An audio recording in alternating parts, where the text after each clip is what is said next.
for that, Danielle. Can I get, there's no water bottles up here, and I'm notoriously dry, cotton mouth, so can I get a water? My son can. Jude can. Jude can. No, Jude can. He got it.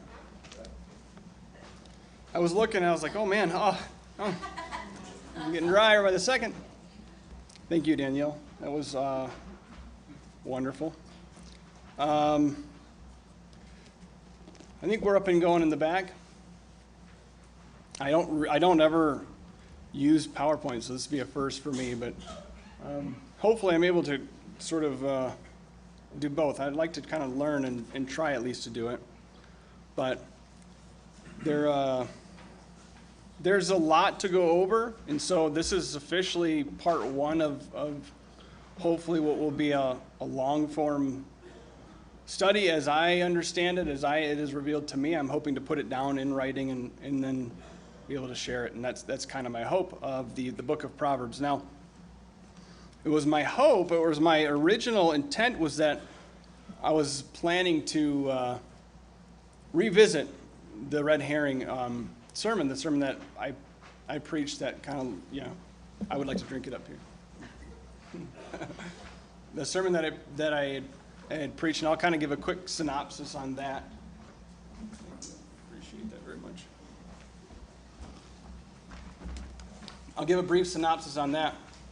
But in 2000, I think it was 2017, it's 3 years ago anyway, that the Lord began a work in my heart through a passing of a dear friend, a dear man that I had looked up to, and Jeff knows who he is. We had both looked up to him in our youth, and he had passed away unexpectedly at 43 years old, and it was at the exact same time that my daughter Dixie Kate was born, and so her being born and him getting news of his passing, which was sudden, it was like there's nothing leading up to it, and then he had just a misfire in his heart, and it caused him to die right then and there.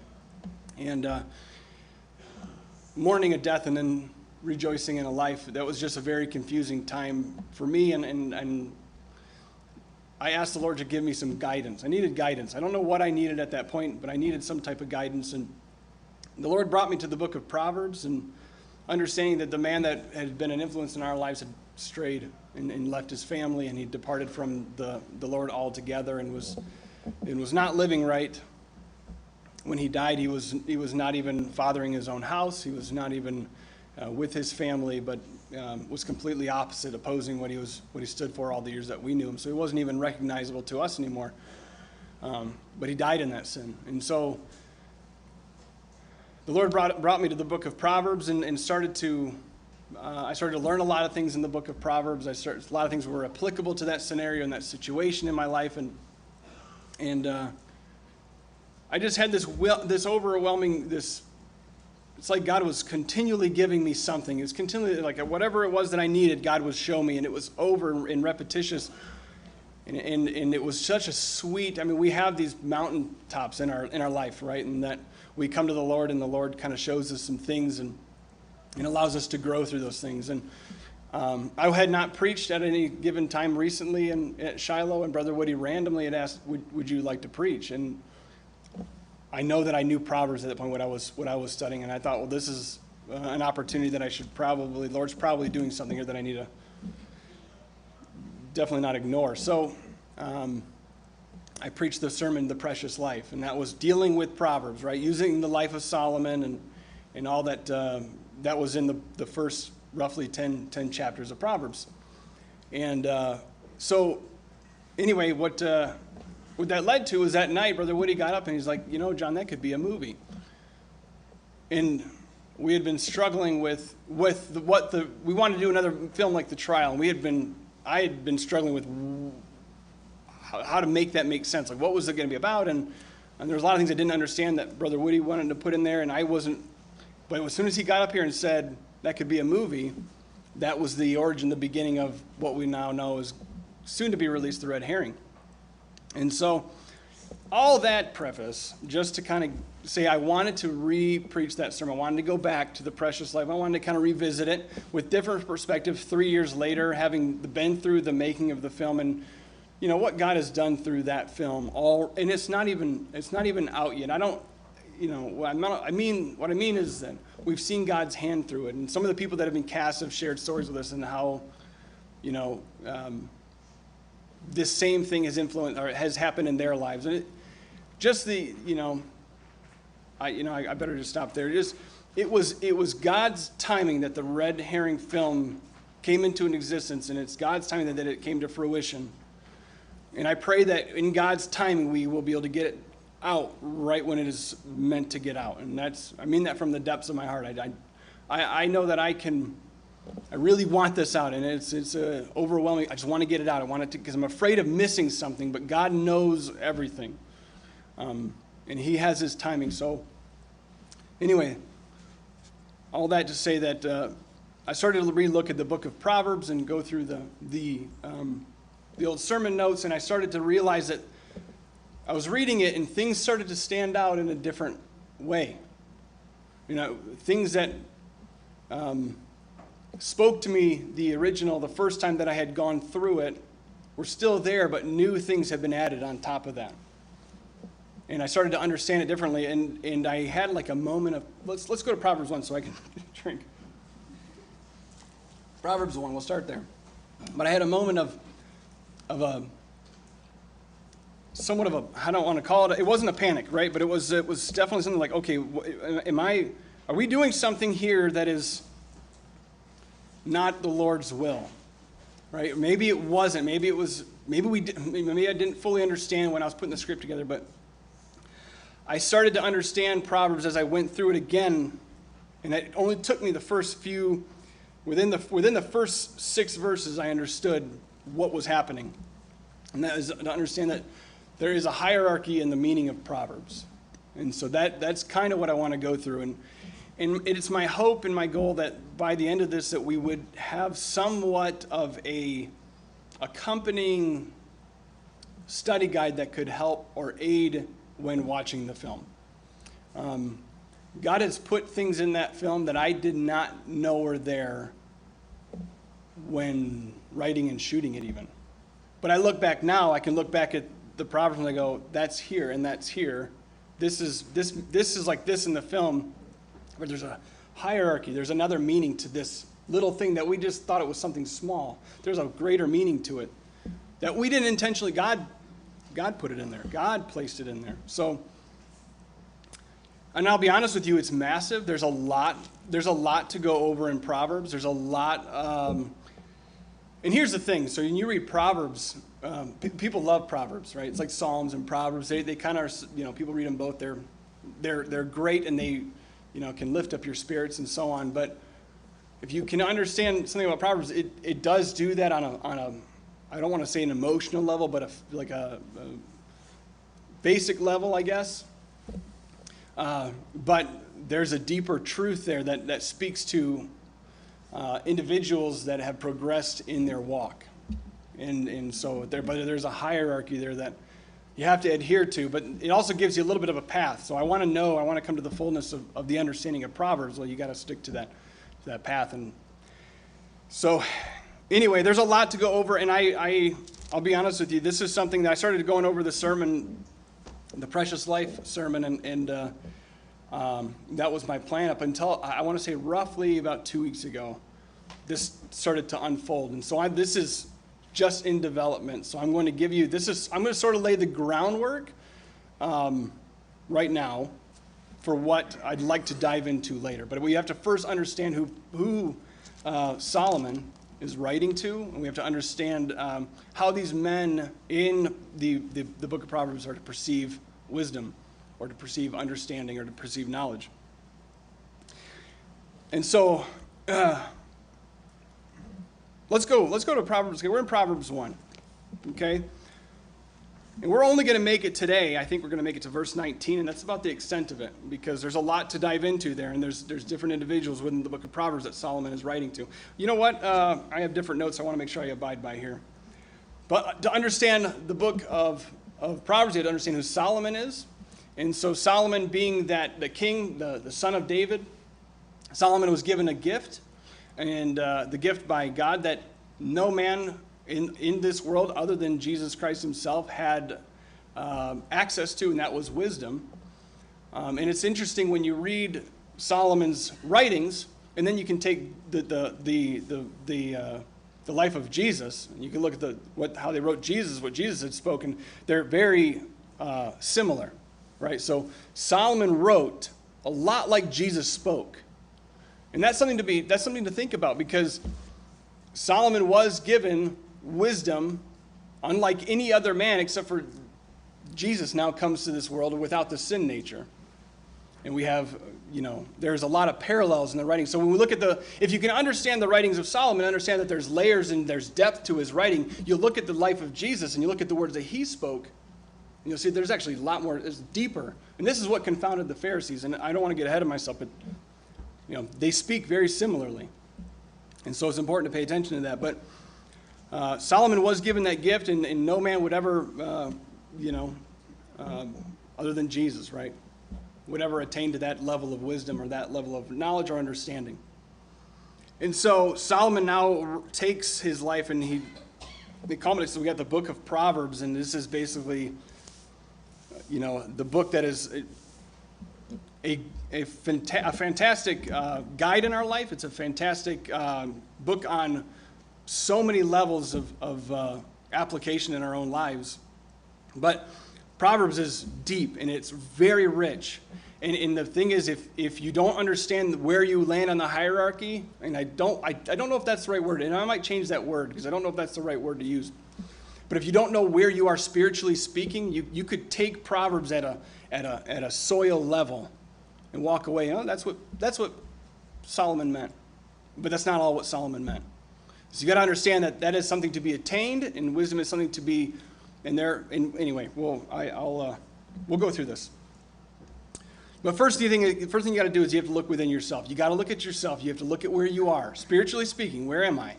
Because only you can know that. You can be honest by looking inwardly and say, where am I? Within these three individuals that Solomon describes. So Proverbs chapter 1, verse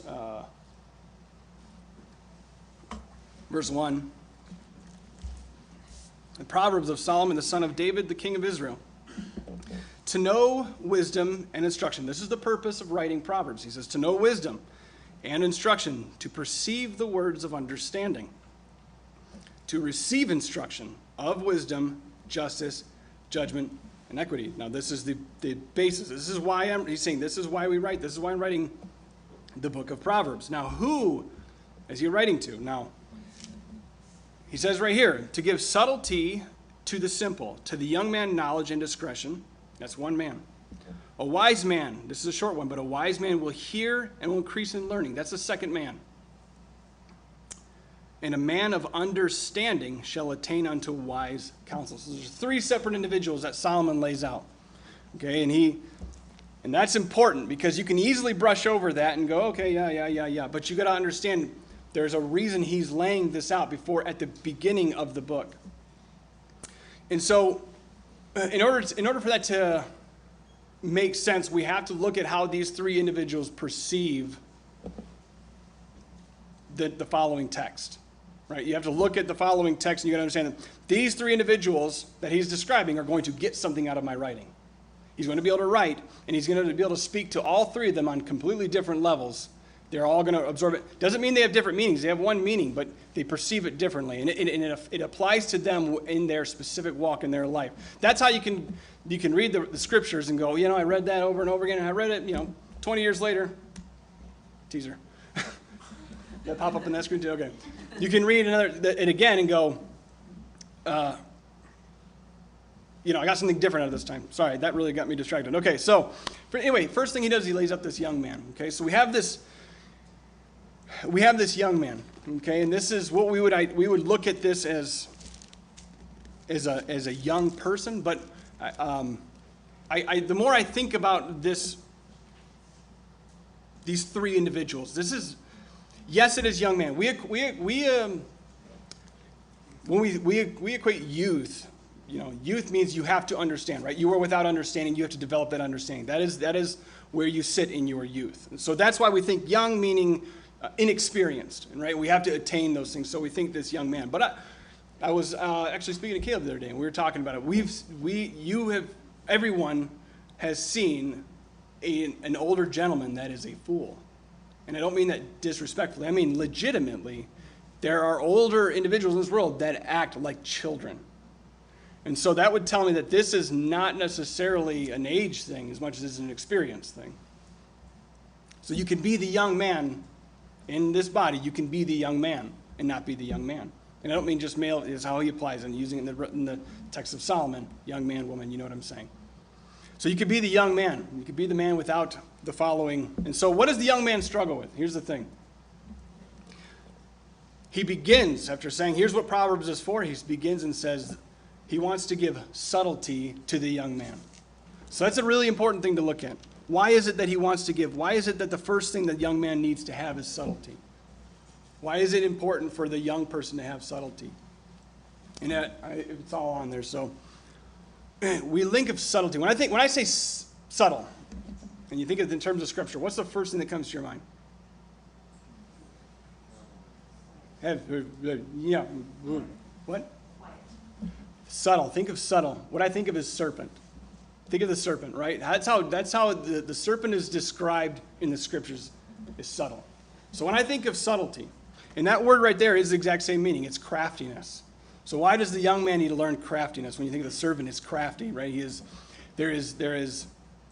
needs to understand. He needs to see subtlety for what it is. He needs to be able to, because what does it mean to understand subtlety is to be able to discern it. You have to be able to see it. And if you can see it, you can discern and you can understand what subtlety is. But he says, to give subtlety to the simple, to the young man, knowledge and discretion. Now, when I say that, I think of serpent. Now, here's why what I want to do is I want to compare this to Eve, because that's just kind of where the study took me, and I feel like it's really applicable to where we're going. So the purpose of subtlety is to stand against and call out the guileful serpents in his life. He must first understand the serpent. In order to call out the sin, you need to be able to understand it. So in order to be able to call out the serpents in his life, he must first understand it. So then we go to Eve, okay? This is the genesis, I call it the genesis of sin. This is where the young man must understand. This is where the young man must perk up his ears and listen, okay? He must see first the serpent of the world. Okay, he's got to understand that there are serpents in this world. Because when you are young, when you are a young man, or when you are simple in your thinking and in your ideologies, you are going to be subtlety, you're going to be easily manipulated. So that's why subtlety is important. You have to be able to understand and perceive it. And so when we look at this, the young man is facing the serpent that is in the world, right? So you can think back of when you were a kid growing up, and you get out of the house and you go, wow, there's a lot of people are acting completely different than what you're used to in your home. And so that there is I remember thinking the same thing. We were pretty decently sheltered. So when you get out there, you're like, well, you're not used to hearing the things you're hearing, and so your innocence is slowly dying, and you're becoming more open and understanding to what the world is actually like. And so as you're young, it's important to learn the subtlety at a very young age. But the young man, I wrote here, the young man is simple, and that word simple means seducible. So simple meaning seducible. He thinks like a child. He sees the world with innocent eyes, not understanding that the world is inherently evil. So this is a young man's world. This is how he sees everything, right? We see everything through innocent eyes. And we've seen this in churches. We've seen this in church bodies. Okay, you can easily come to church and think all that happens here is sacred, right? And there is no evil. When I walk through these doors, there is no evil. That's the hope. But you need to be able to discern good and evil, right? There's so many levels to that, and not just. But the young man sees things in a physical way. So James 4:7 says, here's how the young man overcomes the serpents in his life. Okay. James 4:7 says, submit yourselves therefore to God, resist the devil, and he will flee from you. So the first thing the young man must learn is submission. That's where the young man sits. And you think about Eve. Now that's why I pulled this whole thing up, right? The reason I call it the serpent is because the subtlety, and you understand if you can go back to the Garden of Eden and you can look at Eve, and let's actually go there. Let's do that. Can we do that real quick? Let's go to Genesis chapter 3.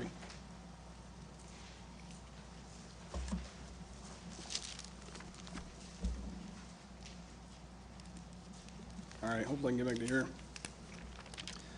Genesis 3, and I'll try to be quicker than when I'm being here because there's quite a bit to talk about here. Genesis 3. Now let's go over this, okay? Let's go over this through the eyes of the young man. That's kind of my hope here. We're going to go over this Genesis chapter 3. Now the serpent was more subtle than any beast of the field which the Lord God had made. And he said unto the woman, Yea, hath God said, Ye shall not eat of every tree of the garden?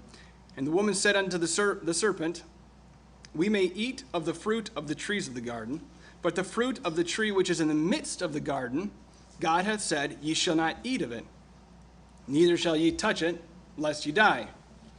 The serpent said unto the woman, Ye shall not surely die. So the first thing the serpent does, what does he do? He's gonna twist what she's already been told. God is her authority at this point. So what he does is he doesn't give her a complete opposite. She just sort of just kind of gives her he just tilts it a little bit so you can see, now this is what God's really trying to do. So he tries to distort the authority in Eve's life. So that's the first thing the serpent does. And the serpent says to the woman, Ye shall not surely die, for God doth know that in that day ye eat thereof, then your eyes shall be opened, ye shall be as gods, knowing good and evil. Portion of that is true, right? You're going to know good and evil. Now I want you to think about this for a second. What would have happened if Eve didn't eat that fruit? What would have happened, and just hypothetically speaking, at that moment when Eve goes, if Eve would have said, okay, God said don't eat, he's saying eat. Let's submit back to God and let's not eat. Eve would have gained a level of subtlety by seeing and witnessing evil right then and there. So through that experience and through that event, Eve would have grown. And so when you understand that as a young person and that obedience, it's the world is going to come after you, and they're going to twist truth. And there's so many levels that is applicable on. But they're going to, as a young person, they're going to make you go against or defy authority. I mean, scriptural, godly authority. And they're going to twist the truth. So it's almost believable, because a portion of it might be believable. Right? But he's going to twist it just enough to get you to go, oh, okay. That's why James 4:7, submit yourselves therefore to God. Resist. Resist means to stand against. You're going to stand against the devil, to resist the devil, and he will flee from you. And I had thought about that. What would have happened if Eve would have not let the serpent beguile her? Now we understand. I'm going to understand. Just say this, just to preface. I know the fall was through Adam. I understand that. But what would have happened if Eve wouldn't have been beguiled and she would have went back to the authority in her life and said, okay, hold on.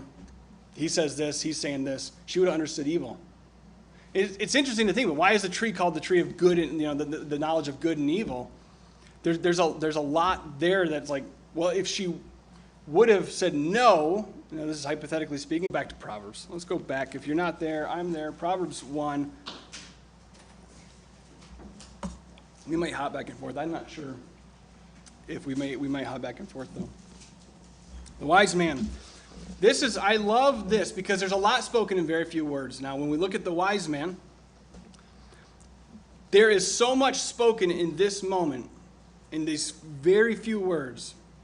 A wise man will hear and will increase learning. So you have the second man, okay, and I wrote here, he prepares for battle. So there's importance to that, right? He's going to continually hear, so he's always listening. That's the thing to think about. He's always listening. And every time he hears something, he's going to pull it in and he's going to increase in learning. He's going to constantly apply truth, wisdom, and he's going to pull it in and he's going to increase in learning. He's continually fortifying himself. He's continually building up his spiritual life. And so that's an important thing to think about. All right, so the wise man, so some typos here, sorry, has rejected the serpent and has become a formidable opponent. He knows the serpent will return, and so he fortifies and protects his family.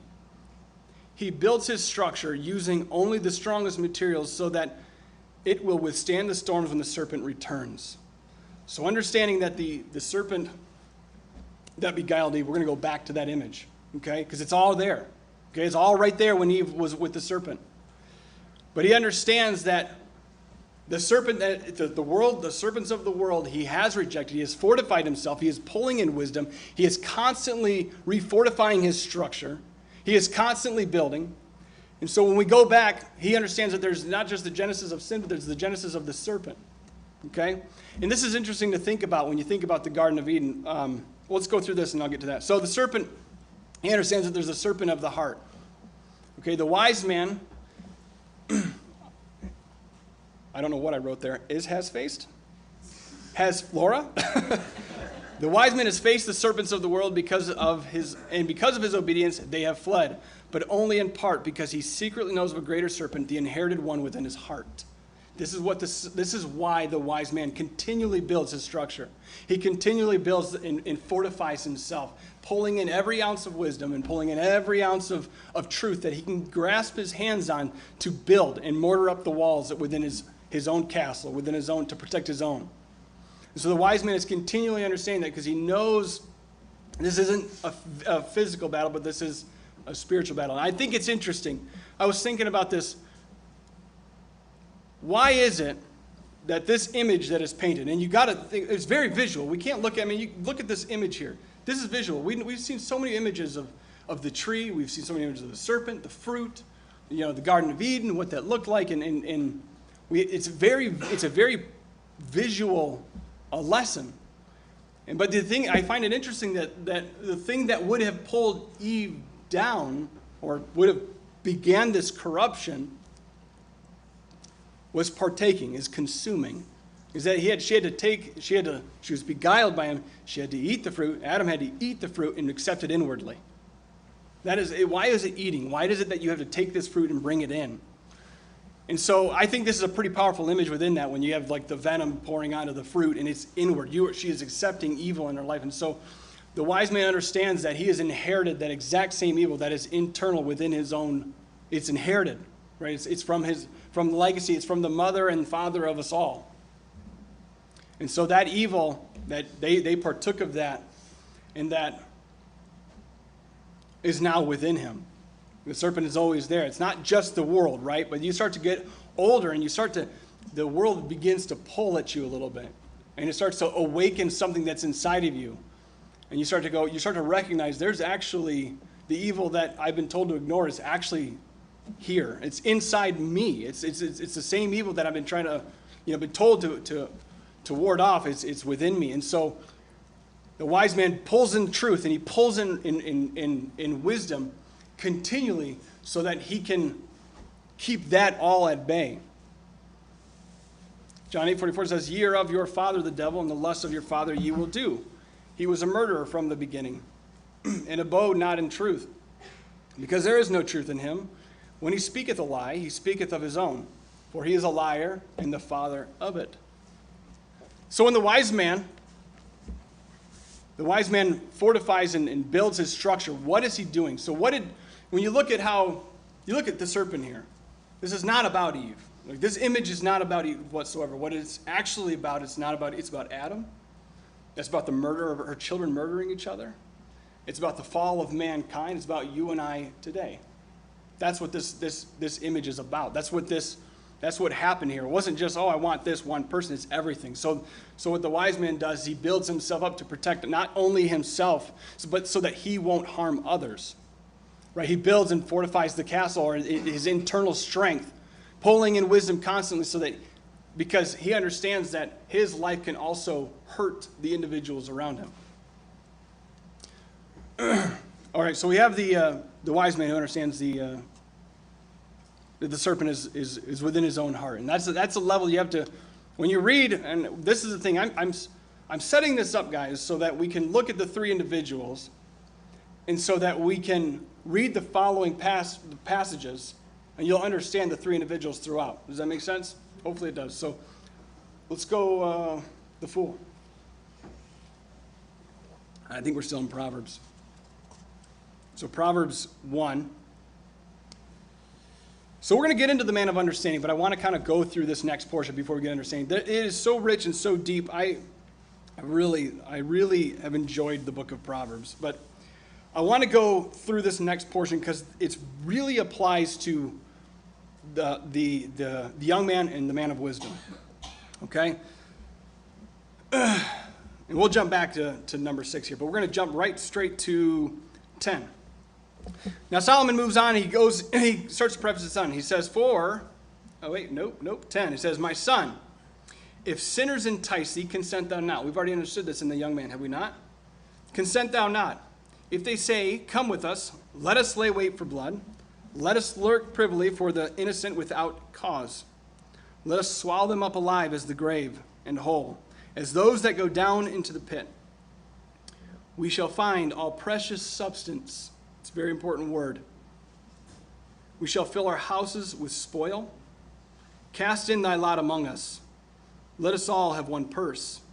My son, walk not thou in the way with them. Refrain thy foot from their path. For their feet run to evil and make haste to shed blood. Now, when I was rereading this, I thought, okay, well, this is good, but when he says my son, I don't anticipate this as a lesson that's, I've got to be careful how I say that, but it's not like an instant threat in my face that my son's going to go out and murder people, right? But it means more than that. That's not the entirety of that passage. It's not entirely what it's actually saying. And so that's why we explained the man of wisdom and the young man. But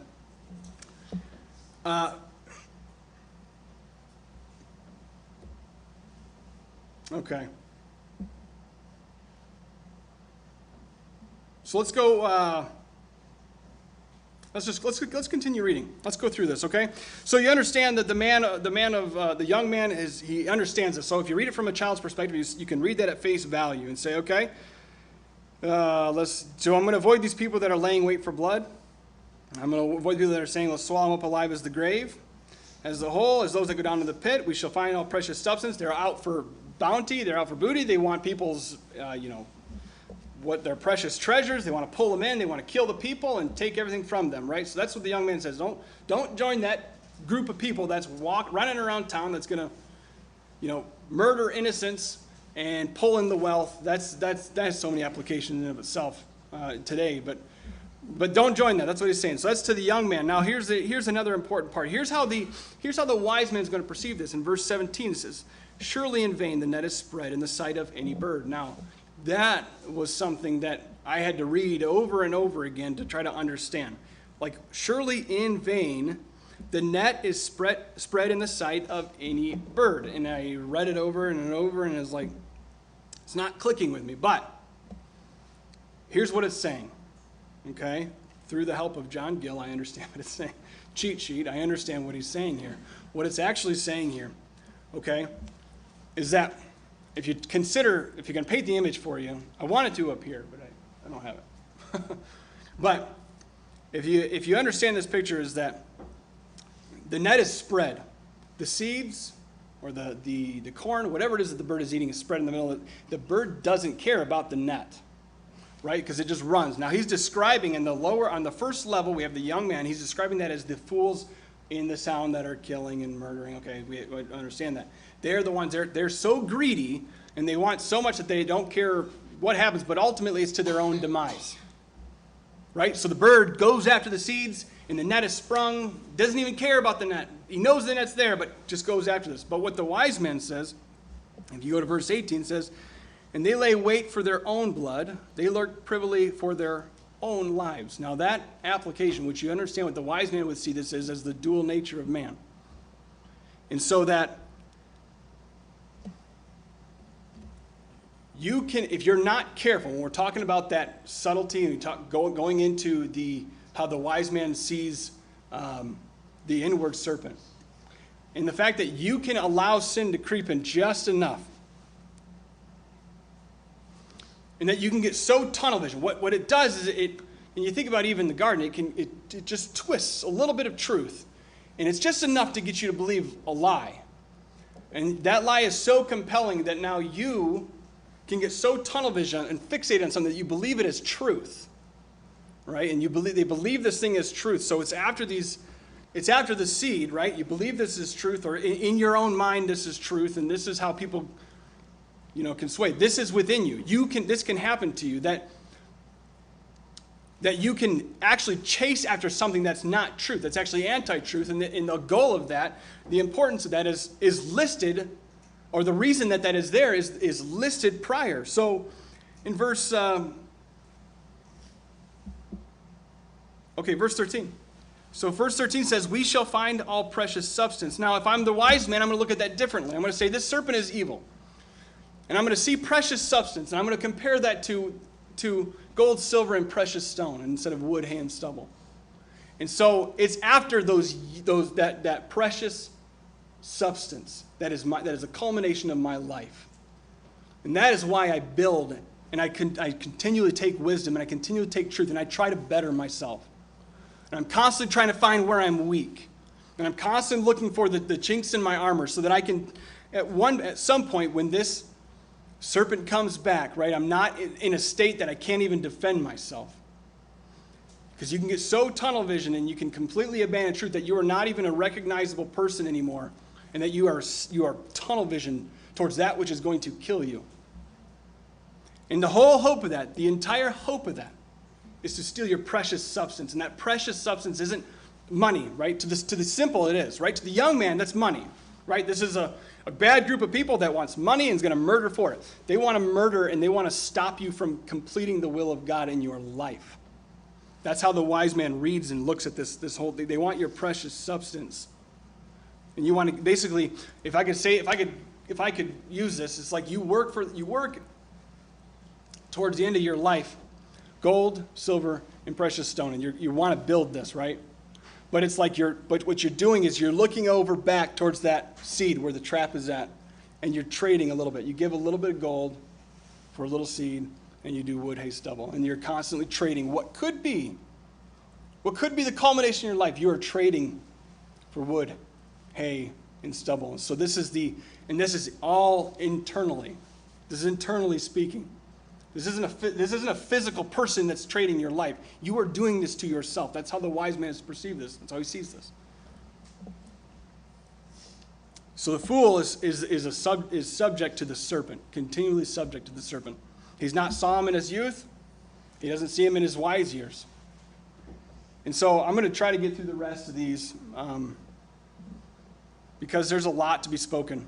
And here's the beauty of and I hope what I'm saying makes sense. I truly hope that it does. But I think that if you can look at this, there's so many, not only in Genesis and the applications of Eve, right, and the forbidden fruit and the serpent. There's so many applications just in this little portion of Proverbs. When you get to the man of understanding, there's a whole separate section of the Bible that we'll get to. All right, so we have the man of understanding, okay? Now here's the thing, okay? We got to give verse 4, to give subtlety to the simple, to the young man knowledge and discretion. A wise man will hear and will increase in learning. Now we go to a man of understanding. Different level, okay, different man. If I can go with the hierarchy, I'm going to keep using that until I find a better one, if that's not the perfect one. So we have the young man, we have the wise man, and we have the man of understanding. So what is the man of understanding? The man of understanding shall attain unto wise counsels. Now, in my mind at first I thought, okay, attain unto wise counsels. That must mean submit to wise counsels or constantly looking for wise counsels, but that attain means he has reached the level of wise counsels.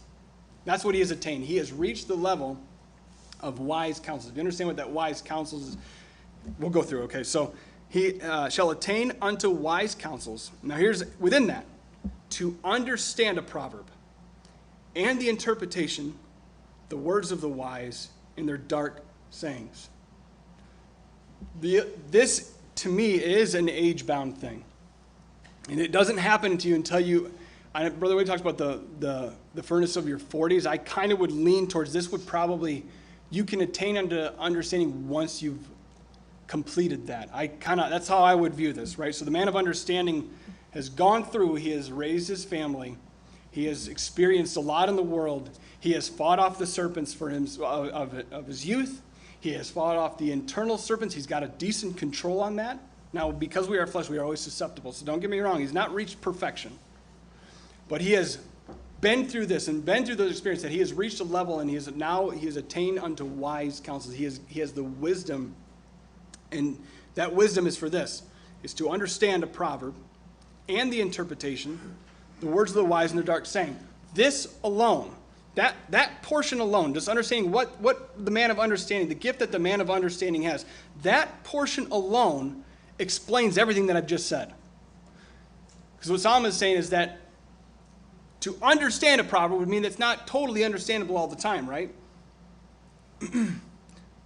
And the interpretation, right? So it means that you have to be able to interpret the Proverbs. Not just understand, but you also have to be able to interpret them. What does it mean here? What does it mean here? But not only that, the words of the wise and their dark saying. We're going to jump forward. There is an image of this entirety thing playing out that I am expressing to you. There is an image of this playing out through the life of Christ. Now, before we get to that point, I forgot there's another slide. So he understands the genesis of lies. So he understands the origin, not only the origin of the serpent, the origin of that, which is his internal sin nature, the origin of evil in general, how people can be evil. He understands the genesis. He understands the genesis of all of lies. He's experienced quite a bit in his life. So the man of understanding has attained unto the whole counsel of God and sees the doctrine. He understands that there's a serpent of the garden. Now, I'm not going to dive into that right now, but there is a lot of truth to that. He understands not only that there's a serpent in the world. You understand that there's a serpent within your own heart. And there's also a serpent within the garden. The Garden of Eden is quite applicable to the church today. There's a lot that can be spoken of the man of understanding and why he is in that position. But 2 Corinthians 11:13 says, "But I fear lest by any means as the serpent beguiled Eve through subtlety." Wow, we're going back to Eve. Isn't it interesting how we understand this? Even through his subtlety, so your minds should be corrupt. Okay, let me go back because I am totally off the wagon. "But I fear lest by any means the serpent beguiled Eve through his subtlety, so your minds should be corrupted from the simplicity that is in Christ." Now let's go to John 8. Here's the image of this played out in the life of Christ. We look at Christ. Is it hot in here, or is that just me? It's me? Okay. Talking pretty quick, so I apologize about that. But John 8.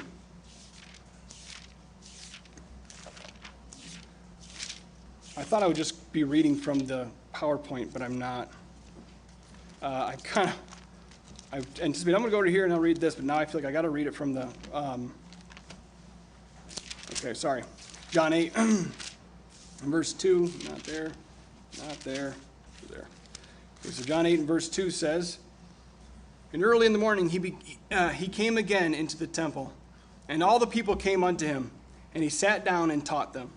And the scribes and Pharisees brought unto him a woman taken in adultery. And when they had sat with her in the midst, they say unto him, Master, this woman was taken in adultery in the very act. Now Moses in the law commanded us that such should be stoned. But what sayest thou?" This they said, tempting him. Interesting, they make haste to shed blood, comparing that to Proverbs.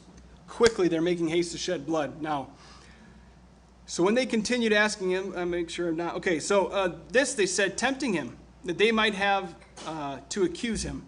But Jesus stooped down, and with his finger wrote on the ground, and as though he heard them not. Now that's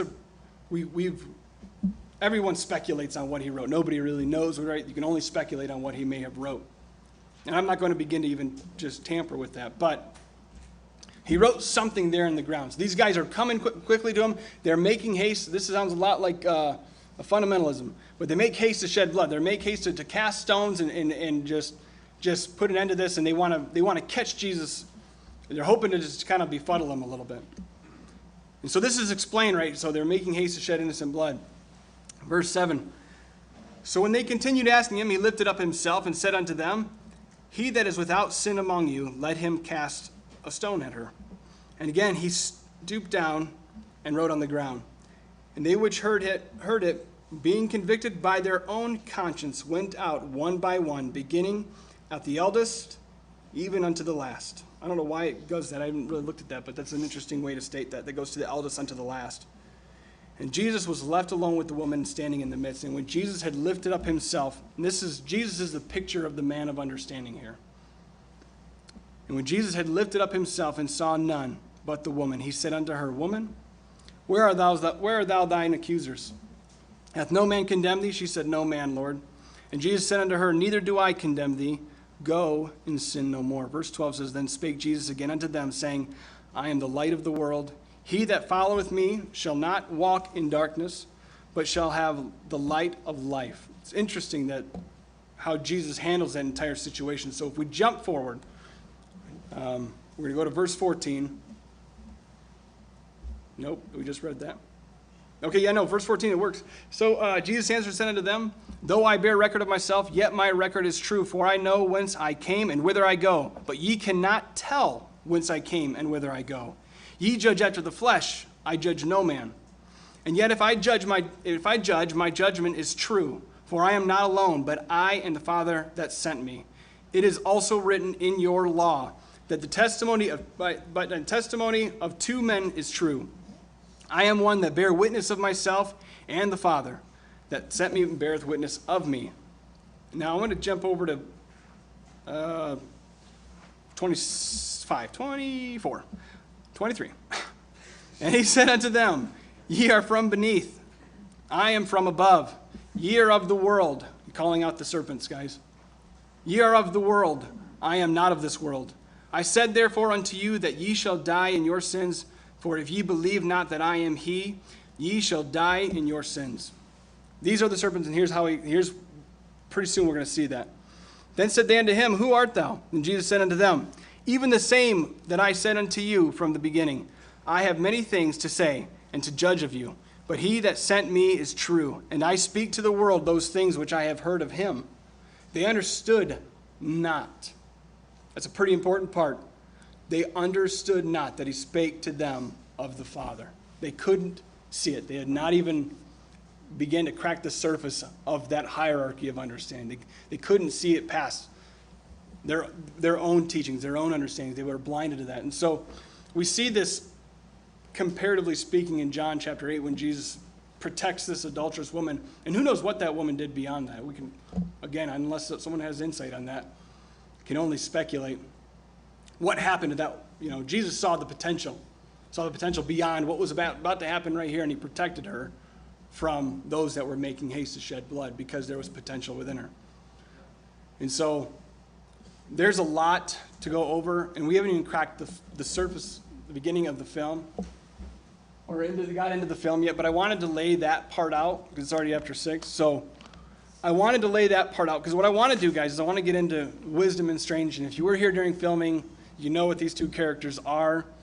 But it's very, very interesting to kind of break down how the film applies to the book of Proverbs. But I'll be honest with you, I intended to kind of get really deep into that portion of it, but I can't even get out of the first chapter because there's so much rich truth in that, and that I feel like I got to share this. This is going to be good. This is going to be good. And I hope that in some level maybe it connected, but we'll dive deeper into this. I'm hoping that this will become accumulated studies of Proverbs, and that we could sort of kind of glean from.